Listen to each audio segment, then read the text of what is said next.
Well, this is the second Earth Day that we are celebrating during the pandemic. That's right. A year in lockdown certainly has had an impact on our climate and our environment, both good and bad. Stacey Delacat in the newsroom now with a look at both. Stace. Yes, Stephen Derry, at one point the slowdown in our activity was considered a potential silver lining of the pandemic because it corresponded with a pause in harmful emissions. But that pause was very temporary.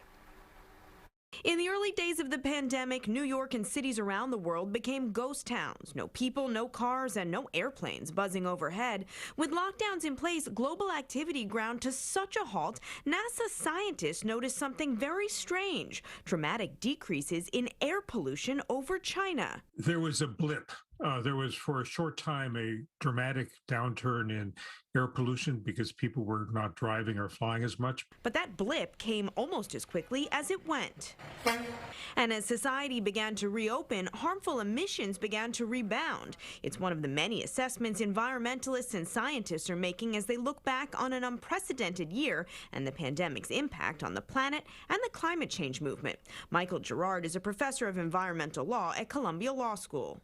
There was certainly a loss of the momentum that had been built up with Greta Thunberg and all the student demonstrations. And shifts in policies and mindsets seem to revert. New York City's residential food scrap pickup program was scrapped because of budget concerns.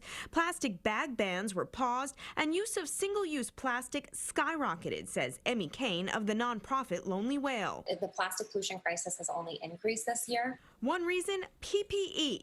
It piled up in the trash, in the streets, and eventually in the water. The numbers around PPE are pretty staggering. So we have about 129 billion face masks and about 65 billion gloves used every single month. So that's an enormous amount of single-use plastic, most of which is not recyclable. But there are signs we're moving back in the right direction. Federal legislation to break free from plastic was reintroduced, and today President Biden rolled out ambitious climate policy plans to halve fossil fuel emissions by 2030. In the city, Mayor de Blasio has announced new renewable energy initiatives, electric school buses, and the return of curbside compost pickup. There was this temporary loss of momentum, but I think we have most of that back by now. The plan announced by President Biden to cut emissions and adapt more to renewable energy is considered the most ambitious U.S. climate effort ever, nearly doubling the reductions that the Obama administration committed to in the Paris Climate Accord. Of course, you remember the U.S. officially rejoined that Paris Agreement on President Biden's first day in office. Stephen Derry. Indeed. All right. Thank you, Stacey.